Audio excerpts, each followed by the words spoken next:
Hello po, magandang hapon. So bali, today is nandito po kami ni Ray sa All Home para magpatimpla po ng pintura ni ma'am. Ayan. So bali, yung pintura na po ito is gagamitin namin sa gate. So pambakal po siya. So according kay ma'am, kay sir is yung paint po nila sa gate is same po sa color ng metal spandrel nila. Ayan po. So, bali, ito po yung malapit doon. Ayan. I think maganda yung kakalabasan po ng gate. Parang brown din po siya, pero light. Ayan, light po siya. So, ito po. Ito po yung metal spandrel natin. Light brown po siya. As you can see, medyo mas malapit po siya. Brown po siya, pero parang papunta siya ng gold. So, bali, ayan po. Tapos dito naman po sa staircase ni ma'am, nagpa-additional po siya ng storage. May shelves po siya, then may storage. Kumbaga para siyang TV console pero may storage sa ilalim ng hagdan. Ayan, depende po talaga sa nagpapagawa. Pare-parehas ng unit halos dito sa Lumina, pero depende sa may-ari, sa nagpapagawa kung anong design o anong gusto nilang mangyari sa kanilang unit. So, bali, si Ray po ang in-charge sa paggawa ng cabinets. Ayan po. So, meron tayong table saw. Ito po yung table saw namin na isang piraso lang. Ayan po. So, bali, dahil sabay-sabay po ang projects namin at marami rin po kaming ginagawa ditong woodwork sa unit ni ma'am, dito po muna natin ilalagay yung table. So, actually, konti na lang naman yung mga ikakat ni Ray dyan. Ayan po. Mas madali po siyang gamitin, then mas accurate. Unlike po dun sa circular saw na ginagamit po ng iba. Medyo pricey lang, pero malaking tulong po sa renovation namin. Ayan po. So, bali si ma'am is nag-send lang po siya ng pinaka-design. Then, ginaya lang po namin. Ayan po siya. Marine Woods po ang gamit namin. 3/4. Local brand. Local brand naman po ang ginagamit namin. Actually, merong mura niyan. Pero, mas prepared po namin yung local brand. Tapos, ito na po yung para sa upper cabinet. Kung mapapansin nyo, na-assemble na rin po siya ni Ray. Pagdating po sa woodworks, parang mas bet po ni Ray gawin ng woodworks. Tapos meron din po tayong dito, parang divider, pero gawa po siya sa tubular. Ayan, 2x2 po yung ginamit namin. Meron po kasi niyan WPC na baffles. WPC baffles po ang tawag po ata doon. Kaso medyo pricey. So, nag-decide po kami ni ma'am na tubular na lang po ang gamitin. Ayan. Natapos na rin po yung pag-i-install ng tiles. Ayan po.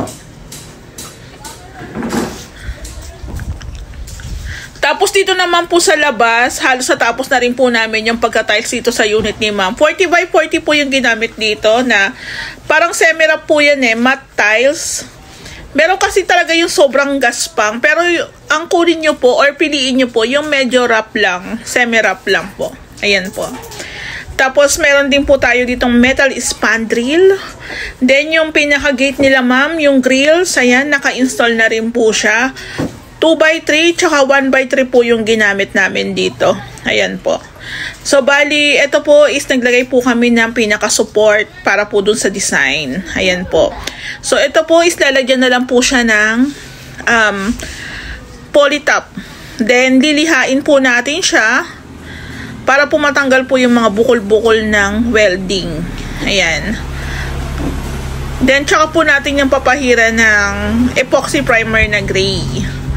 So, pagdating po sa gate, mas sinasuggest po talaga namin na pumili sila ng magandang design. Kasi kung kaya naman pong gawin, ayun, para mas maganda rin po siyang tingnan. Then, pagdating po sa gate, mas prepared po namin yung malalaking bakal. Ayan po. So, dito nga po pala, nagpalagay po ako ng karton para po hindi naman po magasgasan yung ating tiles o mabungi. Ayan po yung ating loob, oh. Yung ating cove ceiling, okay na siya. Mamasilyahan na lang po yan. Then, pintura. Then, yung iba pong mga accessories, lights accessories pala ni ma'am is na-install na rin po namin. Ayan po. Pagdating po sa Angeli SF, depende po sa setup na gusto ni client ang mangyari sa renovation. Ayan, merong nasa kabilang side, yung TV console, meron naman sa ilalim ng hagdan. Pero ito po, bago po to sa amin. So, may bagong entry na naman po tayo ng pinaka-renovation ng Angeli SF. So, ito si ma'am kasi mas gusto niya yung may mga storage cabinets siya. Ayan. So, syempre, pag hindi po kasama sa scope of works, matic po yun na additional po sa ating labor. Ayan. Pagdating po sa pag-install ng tiles, yung dito po sa landing, tsaka po dito sa ating tiles sa sala, parehas po yan. Ayan po. So, makalat lang din po talaga gawa ng lahat po ng materyales at mga gamit natin is andito sa loob. Malinis na po kasi yung taas. So, ito yung bar counter ni ma'am. Ayan. So, naka-wall tiles tayo dito sa kitchen. Na-install na rin po yung ating PVC ceiling panels na brown. Ayan po. Meron na rin po siyang ilaw. So, ito po, i-install na rin po yan ni Ray sa susunod na araw. Ayan po. Pagdating po sa partition niya, si Ray na lang po bahala kung ilan po ang ilalagay niya. Pero sa baba, nagbe-base po kami kung ano po yung mga accessories ni ma'am. Ayan po siya. Bali, naka-tiles na po yung ilalim ng ating lababo. Yan na po yung magiging sahig ng aming cabinets. Para hindi po masisira. Hindi na po tayo gagamit ng kahoy sa ilalim na pansapin. Ayan po. Tapos yung bakal na po yan, isipinturahan din po pala natin yan. Same lang po sa gate. Ayan po, abangan nyo. Mas matibay po yan. Then, kung halimbawa matanggal po yung kanyang pintura, retouch lang po ang kailangan niyan. Ayan, meron din po tayong mini cove sa dining. Ayan, dito po yung kanilang dining area. Ganda, 'di ba? Wala na po tayong nilagay na pinto diyan, dalawang bintana na lang po kasi yun po yung preferred ng may-ari. Ayan po siya. So, pagkatapos naman po ng pinaka-unit ni ma'am, maglilinis naman po tayo. General cleaning. Ayan. Pag na-install na po yung mga accessories, general cleaning na po yung panghuli natin gagawin. Then, retouching din po. Ayan. Sobrang malikabok lang po talaga pag nagkakat ng marine woods. Talagang, ang hirap huminga. So, pagdating po sa additional, lalo na pag woodworks, masyado pong matrabaho yan. So, i-consider nyo po na medyo mataas po ang labor niyan. Gawa ng i-assemble mo pa, ikakat, then pipinturahan pa po yan. So, marami pong gagawin sa kanya. Unlike po sa pag-i-install ng tiles, maghahalo ka lang ng semento, adhesive, i-install mo na yung tiles, ikakat mo lang yung tiles. Pero matrabaho po talaga ang cabinets. Ayan, dito po maglalagay din tayo ng storage cabinet. Dito po yung rep naman ni ma'am. Malapit po dito. Diyan, ayan po. So, may nakaabang na rin po tayo dyan na outlet. So, maganda po talaga yung unit dito sa Lumina. Iisipin mo pag vert-type turnover, masyadong maliit, masyadong masikip, parang ganon. Pero once na renovate po talaga siya, biglang laki. Sa totoo lang. So, pagdating po sa woodworks, si Ray na lang po talaga ang gumagawa para alam na po yung mga sukat-sukat. Kasi sa sukat po yan naka-base. Kung mali po ang sukat mo, wala na. Mali na po lahat ang susundan. Kaya medyo meticuloso po kami pagdating po sa kitchen cabinets. Sa mga woodworks po, ayan. So, instruction lang po ni ma'am ang kailangan namin. Then, si Ray na po ang bahala sa execution. Ayan, lagi ko naman po yan nasasabi sa vlog. Nakadepende po kay Ray kung ano yung gagawin that day. Kumbaga, nakaplano yan eh. Step by step kung ano po yung mauuna. Ayan. So, mahirap lang po talagang magbutas dito sa ating tiles. Gawa ng magkakapit po kami ng fixed bracket dyan. Maglalagay po kami ng pinaka-support na tukod para naman po at least kahit paano may pinakatukod yung ating shelves o yung ating kahoy dyan. So, pwede nyo rin po itong i-apply sa mga unit nyo. Yung sa part po ng hagdan. Minsan kasi wala na siyang gamit, diba? Pero depende pa rin. Pwede nyo pong pagawa ng ganyan. Cabinets. Ayan. So, I think dito sa unit ni ma'am, 12 to 14 pieces po ata yung na-order kong marine woods. Medyo marami-rami na.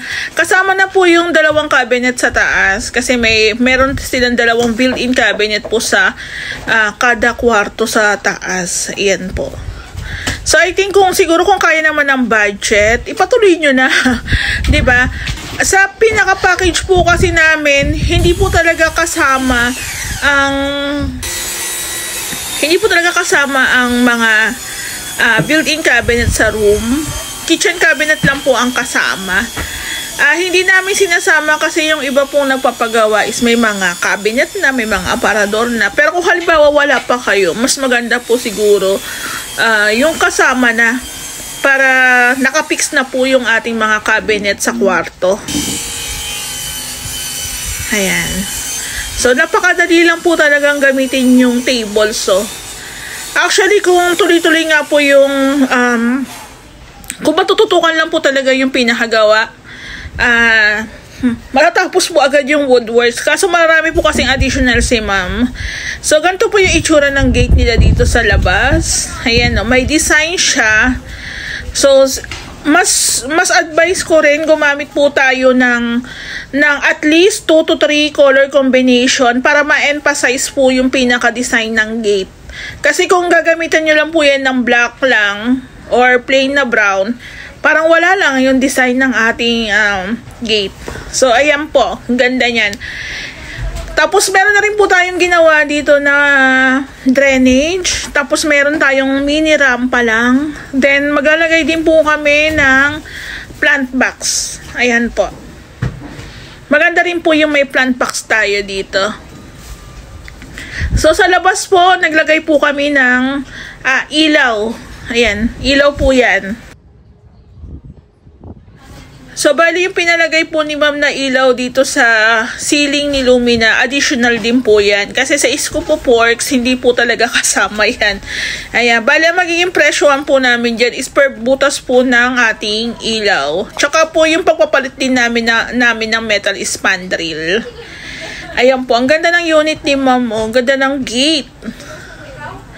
So, balik po tayo dito sa kitchen. Naipon na po yung aking mga videos. Bali, ito po yung storage cabinet ni ma'am na sinasabi ko po. Request niya po yan. Bali, isa rin po yan sa additional ni ma'am. Ayan po yung kagandahan sa meron kang table saw. I think pinili po namin yung table saw. Umabot po yata yan ng 15,000. Ayan. Actually, sa online po namin siya binili, pero hindi po sa Lazada. Medyo, maganda rin po talaga yung brand niya.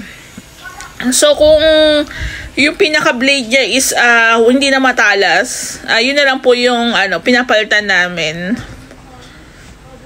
Ayan po. Mas accurate po kasi yung ating cuttings dyan. Ayan po. Ayan na-install na po pala ni Ray yung ating upper cabinets. Ayan. So, yung lower cabinets na lang po ang wala pa. Ayan, diba? So, ang ganda na. Wala pa hindi pa tapos pero maganda na. Ayan po.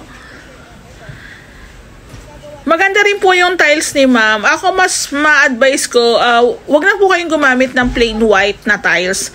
Maganda po yung medyo may konting haspy. Pero light lang. Wag naman po masyadong madiinan yung haspy. Ayan po yung ating storage dito sa ating staircase. Ayan po. So, itong unit ni ma'am, hindi ko gano'n itong na-updatean. Kasi pupunta naman po sila. Then, nakakausap naman po nila si Ray. Kaya, siguro, minsan nag-live po ako sa unit nila. Minsan, hindi naman din ako nakakapag-update. Kasi alam po naman po napupuntahan ng may-ari. Sa dami ko rin po kasing projects, minsan nahihirapan din po akong updatean o ikutan po lahat. Lalo na po medyo malayo po yung ibang phase. Ayan. So ito, kahit nga ito phase 3, halos taga-rito lang din po ako. Minsan hindi ko na nga lang din po pinupuntahan. Pero yun nga, pagdating naman na nakita ng may-ari kung yung improvements at may nakita silang kailangan baguhin, pini-PM lang ako ni ma'am. Ayun. Ayan po. So, ito kakaiba na naman po yung ating design dito. Kasi ito meron pa additional si ma'am na storage. Lalagyan po ng mga groceries and mga utilities. Mga walis, ayan. Lalagyan po nila yan. So, gagastos ka nga lang din sa mga materyales. Pero, syempre, isahang gawa na. Mas maganda po sa isang buong renovation, isang gawa na lang po para talagang isang linisan na lang, isang dumihan na lang, isang gastusan na lang din. 'Di ba? Sayang din po kasi yung mga materyales na matitira pa, 'di ba? Kung pwede pa naman siyang magamit panggawa ng mga cabinets, 'di ba po? Ayan o. So, bali ang pinaka-height po ng ating storage, nasa 200 plus po ata yan. So, nasa 2 meters plus. Ayan po. So, may nakaabang na po tayo para sa range hood, additional outlet. Then, yung pinaka-exhaust po ng ating range hood. Dito po yung ating built-in kalan. Ayan. Ikakat na lang po namin yan once na i-install na. Ito naman po yung outlet para sa rep. So, pag medyo malakas pong kumain ng kuryente yung ating mga appliance, mas maganda pong isang outlet lang po kada isang appliance. Ayan. Appliances. Appliances. Sige. Ayan. Meron po kasi tayong mga rep, meron po tayong mga gas range. So, kailangan po isa rice cooker. Isa lang po para sa kanila. Ayan. So, syempre, ang ating final paint, final na. Syempre, panghuli na. Kasi po, madudumihan lang yon. So, yun din po yung napag-aralan namin o nadidiscover namin sa renovation na pagdating po sa painting works, panghuli po talaga. Pwede mo na siyang applyan ng primer, ng masilya, ng flat, pero yung final paint, wag po muna. Kasi, yun nga, kung may mga unfinished pa po tayo na mga tiling works, woodworks, madudumihan lang po siya. Then, magpapaulit-ulit lang po tayo sa pag-apply ng pintura. Ayan po. So, kay ma'am, ang haba ng cabinets, tapos meron pa siyang pa-bar counter. Ayan po. Na-amaze din po ako sa renovation namin kasi parang lumuluwag siya pagkatapos namin gamitin. Ayan, nawawala na po yung boses ko. Ayan po, excuse me. So, lumalawak po siya. Kaya nga po sabi po ng iba, yung gawa po daw ng Ray House Makeover, kada may matapos at uumpisahan na unit, laging level up eh. Kumbaga, parang yung grade 1 maganda na. Pagdating ng grade 2, mas maganda. Pagdating ng grade 3, mas pinaganda pa lalo. So, nangyayari po yun sa amin kasi nga, ayun, may mga nadidiscover din po kaming design ng mga materyales. Ayan po. Tsaka sa ideas din po talaga ng may-ari. Ulitin ko lang po, sa Ray House Makeover, wala po talaga kaming designer. Kami-kami lang po. Kami-kami lang po. Suggestion, ideas, ayan. So kung ano po yung maging ma-finalize namin, yun po yung aming gagawin. Actually, may mga clients ako na stick sa isang decision lang, sa isang design lang hanggang matapos. Kaya mas madali lang din pong sundan yung pinaka-renovation. Bali po ito, ipaparetouch ko na lang po ito. May dumikit po kasi ditong halaman. Ayan po. So, pag malapit nang matapos, halos nakikita mo na rin po yung mga diferensya. Kaya, ayun, dapat habulin na natin yun para maging maganda yung outcome. Yung ating gate, ganun din po. Panghuli na rin po natin yan sa final paint. Ayan po, diba? Lawak na.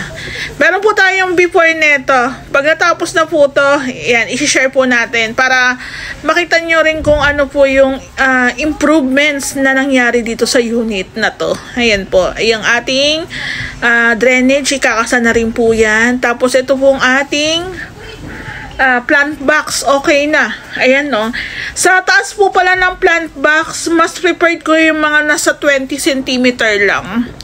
Ayan. 30 by 60 po yung ginamit namin tiles dyan. Binawasan na lang po namin. Medyo mataas na po kasi masyado yung 30 cm. So, prepared ko po 20 cm. Okay na po siya. Ayan. Pagdating po sa taas ng bakod natin, 150 po yan. 150 cm. Ayan, ang ganda na. Halos malapit na namin siyang matapos. So again, nagpapasalamat po ako sa may-ari nito kasi hindi rin po talaga kami minamadali. Nagsasabi sila pero no pressure po sa amin. Sabi nila, sige ma'am, kung kakayanin, okay lang po. Kung hindi, okay lang din po. 'Di ba? Kasi nakikita naman po nila na halos matatapos at buo na rin po yung unit. Tsaka hindi pa po to full payment. Kaya siguro naman konting consideration lang din sa amin kasi sa Ray House Makeover, marami po talaga kaming projects. I-consider nyo rin po yun. Ayan po. Yung taas, next time ko na lang po siyang ipapakita. Dito po muna tayo sa baba. Ayan po. Meron din po tayong FB page. Pwede rin po kayong pumasyal doon. Ayan po. Thank you, thank you.